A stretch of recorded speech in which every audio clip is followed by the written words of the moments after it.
Followed up Monday's 10-dime winner on the Baltimore Ravens last night with a 5-dime winner on the Texas Rangers. You may have noticed when you purchased that play or saw my analysis for it that, even though the Rangers were minus $1.55, that's what I personally got on them when I placed the wager and released it online. I acknowledged the fact that they were going to probably go up right at my personal limit in terms of my cap of $1.60. However, I thought it was still wise to go ahead and play the Rangers straight up for the second time in a week. I've done that with a particular baseball play instead of being lured by the plus money of $1.30 playing Texas on the run line. And I'll tell you what, guys, I'm a guy, as I always tell you, that does not lament the losses, does not celebrate the wins. I also never second guess myself, win or lose. There is no place for hindsight in this business.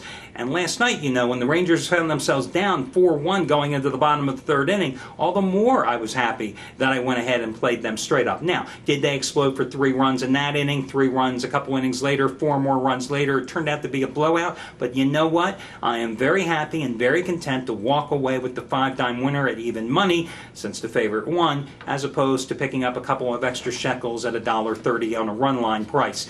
That was the investment strategy. It paid off last night. Tonight, another 5-dime baseball release. This time taking a look at the AL Central showdown between Twins and White Sox. That is the only play that I am personally playing on tonight's board. Now, before we get to your free pick, and I do have to apologize for the lateness of this report, in Vegas over the past 3-4 days, almost the entire company was out there. We were working on a particular special project, so had to fly on the red eye last night, coming back to Philadelphia, then into the studio today to do a bunch of TV commercials and radio spots because, as you may be aware, Steve Budin and I, the CEO of the company, we happen to do a radio show here in Philadelphia that's also syndicated nationally, so come back to Philadelphia. So a little late because of travel plans, so sorry for that. Usually up much earlier with the videos. But before I get to your free pick today, which is going to be on the Cubs-Cardinals contest, just wanted to go over something and touch on something in the NFL. And it reminded me of this when I was listening to Adam Shine's program today on Sirius. Adam, if you ever heard Adam Shine, by the way, that voice, I got to know him by working up at SNY in New York the past couple of years. That voice, that's not a phony put-on voice, guys. He really does talk like that. It's a strange voice, but that's how he is. He rolls like that. But anyway, he had his show on today. John Madden was the guest. They were talking about different NFL games, and Shine brought up a point that Madden echoed my sentiments exactly. The value of preseason games. Now, I'll be the first to tell you, the way the coaches treat the preseason makes those games absolutely worthless. That's why I'll be the first one in line if I had a vote to reduce the preseason from 4 games to 2, because they are worthless. But the downside, the flip side of that whole equation is simply this.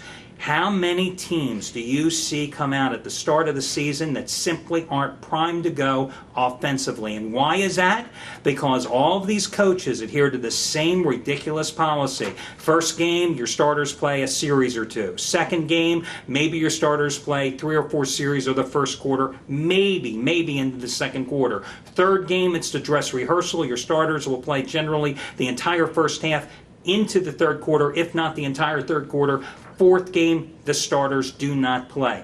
Think about the teams that struggled offensively here at the start of the season. San Diego Chargers, the Dallas Cowboys, Washington Redskins, Philadelphia Eagles. Look at how many of these teams struggled initially to put some points on the board and get their offenses going, and yet they have talented offensive personnel. You cannot tell me that practices and scrimmages in-house and training camp simulate effectively game conditions, and that's a problem with the NFL. And you see this year after year. Now, the coach's logic is simply that they don't want to risk injury to their top players.